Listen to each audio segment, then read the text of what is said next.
آج عید کا دن ہے اور یہ بڑا خوبصورت دن ہے، بڑا حسین دن ہے، اس لیے کہ عید کو عید اس لیے کہتے ہیں کہ یہ پلٹ پلٹ کر آتی ہے، پلٹنے کو، یہ پلٹ پلٹ کر آنے والی خوشیوں کو عید کہتے ہیں۔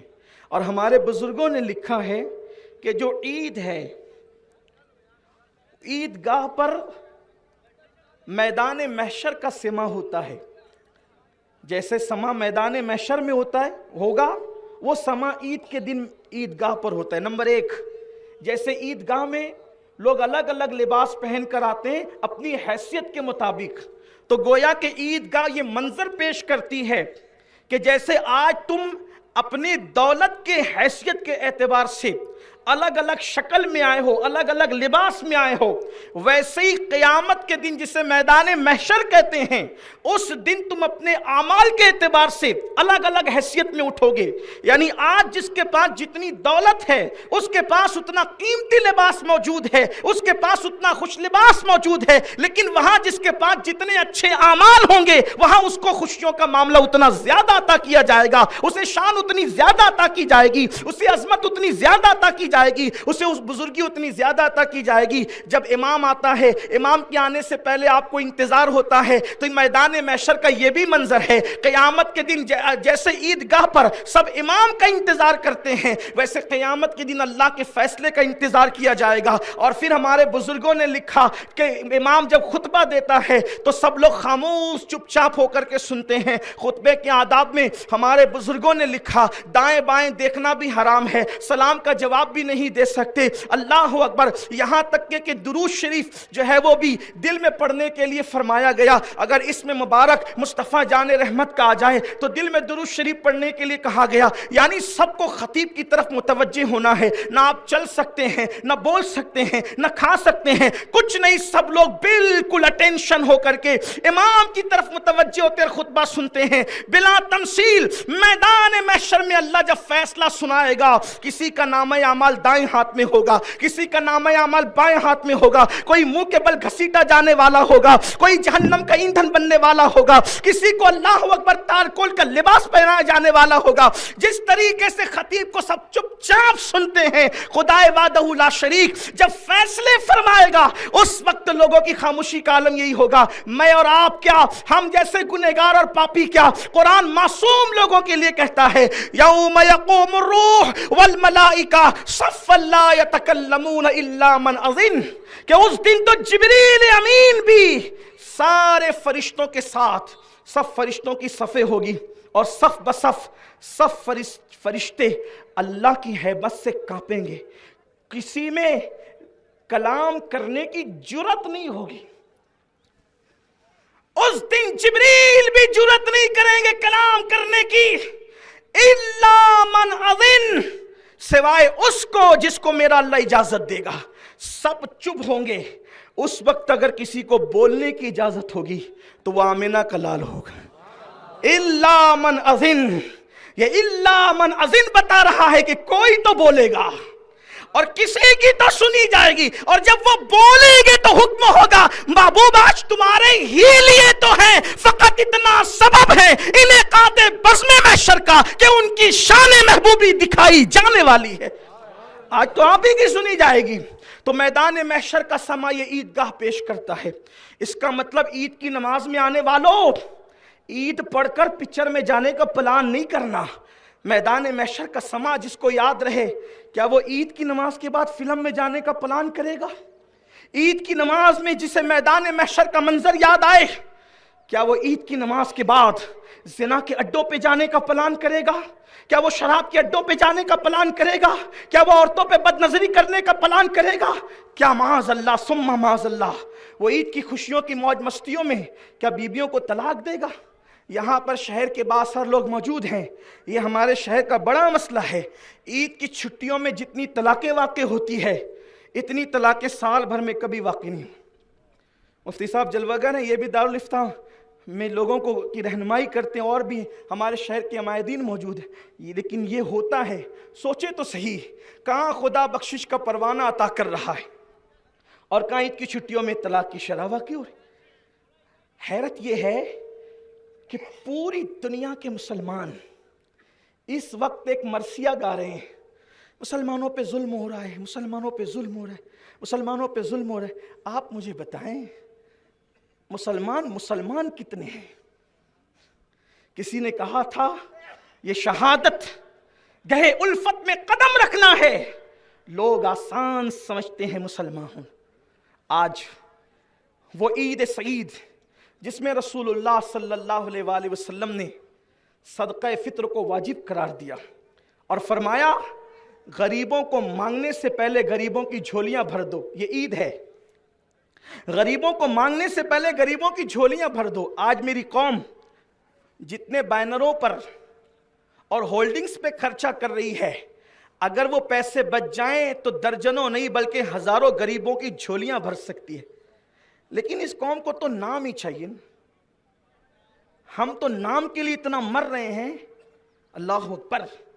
حالانکہ مرنے کے بعد سب سے پہلے جو چیز چھینی جائے گی وہ اپنا نام ہی ہوگا۔ مثال کے طور پہ اگر امین القادری مر جائے تو آج جو امین القادری کو مائک پہ بلاتے ہیں کہہ کہ امین القادری آ رہا ہے، لیکن مرنے کے بعد سب سے پہلے اللہ نام چھینتا ہے۔ جس ہولڈنگز پر نام کے لیے تصویروں کے لیے غریبوں کو فراموش کر رہے ہو، اگر جلسے وغیرہ ہو ضرورت کے مطابق تو الگ بات ہے، لیکن آج پورا محلہ رنگین ہو گیا تصویروں سے۔ حیرت کی بات، نام چاہیے، نام ہی نام ہے جو کچھ ہے حقیقت کے سوا، راستہ کچھ بھی نہیں ان کی شریعت کے سوا۔ امین القادری مرے تو لوگ کیا کہیں گے؟ امین القادری کو اٹھاؤ، اس کا جنازہ لے جاؤ، امین القادری کو دفن کرو، یہ کہیں گے نا؟ کیا کہیں گے؟ میت کو اٹھاؤ، میت کو نہلاؤ، میت کو دفن کرو۔ سوچو تو صحیح، جس نام کے لیے اتنا مر رہے ہو، مرنے کے بعد سب سے پہلے نام چھینا جائے۔ اور اگر آپ نے اللہ کے لیے غریبوں کی مدد کی، مدد کی، تو اللہ آپ کو وہ نام عطا کرے گا کہ مرنے کے بعد بھی اللہ آپ کو سلامت رکھے گا، لوگوں کی محفلوں میں سلامت رہو گے، لوگوں کے قلوب و اذہان میں سلامت رہو گے۔ لیکن حیرت ہے، تو میں عرض یہ کر رہا تھا کہ لوگ مختصر کرنا ہے کیونکہ وقت پر گفتگو مکمل کر کے ہمیں بات ختم کرنا ہے، نماز کا طریقہ بھی آپ نے سننا ہے۔ تو لوگ کہتے ہیں کہ مسلمان پٹ رہا ہے، مسلمانوں کے ساتھ اچھا نہیں ہو رہا ہے۔ میں کہتا ہوں اس کی خبر آج سے 1450 سال پہلے اللہ کے رسول صلی اللہ علیہ وآلہ وسلم نے دے دیا تھا۔ اس کو غور سے سننا، میری اختتامی بات ہے۔ آج کے حالات، اچھا یہ بات یہ ہمارے نبی کی خصوصیت ہے، سیکھا کسی انسان سے نہیں اور سیکھا سب کو رہے، اس لیے کہ ان کا استاد ان کا خدائے وحدہ لا شریک۔ یہ خصوصیات مصطفیٰ جان رحمت سے ہے۔ وَعَلَّمَكَ مَا لَمْ تَكُنْ تَعْلَمْ وَكَانَ فَضْلُ اللَّهِ عَلَيْكَ عَظِيمًا، کہ محبوب ہم نے آپ کو وہ سب کچھ سکھا دیا جو آپ نہیں جانتے تھے، سب سکھایا۔ 1450 سال پہلے میرے آقا علیہ السلام نے آج کے حالات کا پورا نقشہ پیش کیا۔ آقا علیہ السلام ارشاد فرماتے ہیں، حدیث پاک کا مفہوم ہے کہ جس طریقے سے بھوکوں کو دسترخوان پر بلایا جاتا ہے اور بھوکا دسترخوان پہ ٹوٹ پڑتا ہے، اسی طریقے سے دنیا کی ساری باطل قوتیں لوگوں کو تمہاری طرف بلائے گی۔ جیسے لوگوں کو لقموں کو چبانے کے لیے دسترخوان پہ بلاتے ہیں، فلاں تو بھی آ، فلاں تو بھی آ، بلاتے ہیں نا، تو بھی آ، تو بھی آ، ایسے تو بھی آ، تو بھی آ پوری کائنات کے مخالفین اسلام مسلمانوں کی طرف بلائیں گے، مسلمانوں کو چبانے کے لیے، مٹانے کے لیے، تباہ اور برباد کرنے کے لیے۔ صحابہ کرام نے جب یہ سنا تو عرض کیا، یا رسول اللہ صلی اللہ علیہ وآلہ وسلم، کیا اس وقت ہماری تعداد کم ہوگی؟ کیا ہم تعداد میں کم ہوں گے؟ اللہ کے رسول علیہ السلام نے فرمایا، نہیں، تم تعداد میں کم نہیں ہوں گے، تم تعداد میں کم نہیں ہوں گے، بلکہ تمہاری بہت بڑی تعداد ہوگی، لیکن بڑی تعداد کے باوجود بھی تمہاری حیثیت ایسی ہوگی جیسے سیلاب میں یا سمندر میں جھاگ کی اور کچرے کی حیثیت رہتی۔ آپ نے دیکھا ہوگا کچرا سب سیلاب آتا ہے یا سمندر میں جب کچرا ڈالا جائے تو کیسے کچرے کو سمندر ادھر سے ادھر ادھر سے ادھر اور ادھر ادھر لے کر کے جاتا ہے. میرے نبی غیبدہ نبی صلی اللہ علیہ وآلہ وسلم فرماتے ہیں تم تعداد میں بہت زیادہ ہوں گے لیکن تمہاری حیثیت ایسے ہوگی جیسے سمندر میں یا سیلاب کے پانی میں جھانک کی ہوتی ہے, اور لوگ تم پر ایسے ٹوٹ پڑیں گے جیسے بھوکا دسترخوان پہ ٹوٹ پڑتا ہے. اللہ میرے نبی کے اصحاب پر رحمتوں کا نزول فرمائے. ایک ایک بات پوچھ کر کے سارا معاملہ کلیئر کیا. پوچھا حضور اس وقت ایسی کیا چیز ہو جائے گی مسلمانوں میں کہ مسلمانوں کا رعب دبدبہ ختم ہو جائے گا؟ کیونکہ اللہ کے رسول علیہ السلام فرماتے ہیں کہ اللہ نے مجھے یہ خصوصیت دی ہے کہ میرا رعب دشمن اسلام پر 1 مہینے کی مسافت تک ہے. یعنی حضور جہاں رہیں گے اس سے 1 مہینے کی دوری تک لوگوں کے دل پر خوف طاری رہے گا. اور حضور کے صدقے میں حضور کی امت کو اللہ نے یہ شان عطا کی کہ اگر کوئی رسول اللہ کا وفادار سچا امتی بن جائے تو اس کا رعب مخالفین اسلام پر طاری رہتا ہے. آپ دیکھ لیں مولائے کائنات کا رعب کہ آج بھی لوگوں کے دلوں پہ طاری نہیں. کہنے والوں نے کہا ہے کبھی زنجیر ہلتی ہے کبھی در کانپ جاتا ہے, علی کا نام سن کر اب بھی خیبر کانپ جاتا ہے. صلاح الدین ایوبی کا رعب نہیں لوگوں کے دلوں پر, طارق بن زیاد کا رعب نہیں لوگوں کے دلوں پر, عمر ابن خطاب کا رعب نہیں لوگوں کے دلوں پر. ایک زمانہ وہ گزرا کہ اسلام دشمن خواتین اپنے بچے جب سوتے نہیں تھے تو کہتی تھی بیٹا سو جاؤ, یا تو عمر آ جائے گا یا تو صلاح الدین آ جائے گا. یہ رعب تھا. اور آج جس قوم کا رعب اسلام کے مخالفین کے دلوں پر تھا وہ قوم آج چپکلی چوہے سے اور رات کے اندھیرے میں اپنے سائے سے ڈر رہی ہے. وجہ جس قوم کے دل سے اللہ کا خوف نکل جائے پھر اس قوم کی حالت یہی ہوتی ہے. کیا ہوا؟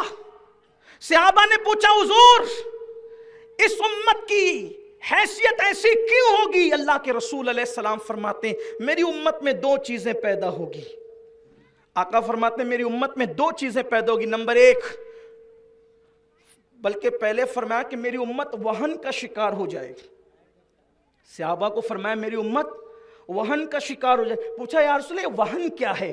تو فرمایا 2 چیزوں کا نام وہن ہے, حب الدنیا و کراہیت الموت. جب میری امت دنیا کی محبت اور موت سے نفرت کرے گی اس وقت میری امت کا یہ حال ہوگا کہ لوگ ایسے ٹوٹ پڑیں گے جیسا بھوکا دسترخوان پہ ٹوٹ پڑتا ہے. آج دیکھ لیں کیا ہمارے اندر دنیا کی محبت پیدا نہیں ہو گئی؟ ہم دنیا کی محبت میں ڈوب نہیں گئے؟ یہی مالیگاؤں تھا آج سے 5 سال پہلے کا 5 سال کی بات کر رہا ہوں, جس وقت تو مسلمان رمضان شریف میں دن کو ہوٹل نہیں چلاتا تھا. کیوں؟ اس لیے کہ روزے داروں کو میں نے کیوں چائے پلانا ہے, تو روزے داروں نے تو چائے نہیں پینا ہے. تو کہا کہ پھر ان بدبختوں کو کیوں چائے پلانا ہے جنہوں نے اللہ کا خوف دل سے نکال کر روزے ہی ترک کر دیے, میں نے ان کو کیوں چائے پلانا. وہ میری ہوٹل پر کیوں آئے منحوس قدم لے کر بغیر روزے کی حالت میں کہ میں انہیں چائے پلاؤں. یہ دنیا کی محبت ہے. جو کھانے کی ہوٹلیں بھی تم نے شروع کر دی اور چائے کی ہوٹلیں بھی شروع کر دی. یاد رکھنا 1 مہینے میں کتنے کروڑ پتی بن گئے تم, اب 11 مہینے اس کا بھگتان دیکھنا کیا ہوگا. بد دعا کے طور پہ نہیں کہہ رہا ہوں, اللہ کی خفیہ تدبیر سے آگاہ کرتے ہوئے کہہ رہا ہوں. ہاں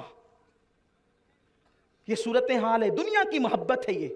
پھر اس کے بعد دنیا کی محبت نکالو اور موت سے نفرت مت کرو, حالات بدلیں گے. قرآن کہتا ہے ان اللہ لا یغیر ما بقوم حتی یغیر ما بانفسہم. جو قوم اپنے حالات جب تک نہیں بدلتی اللہ بھی اس کے حالات نہیں بدلتا. اور اس کا حل کیا ہے؟ سب رونا رو رہے ہیں کہ مولانا مصیبت میں امت مصیبت میں. قرآن نے تو 1400 سال پہلے بتا دیا کہ یہ حالات بدلیں گے کیسے. قرآن کہتا ہے ان تصبروا وتتقوا. صبر کہتے ہیں گناہ سے بچنے کو. صبر کی ایک ڈیفینیشن ایک تعریف یہ بھی ہے گناہ سے بچنا. ان تصبروا گناہ سے بچو وتتقوا اور تنہائی کی زندگی کو بدل دو, یعنی تنہائی میں گناہ چھوڑ دو, متقی بن جاؤ, اللہ تمہارے حالات کو تبدیل فرما دے گا.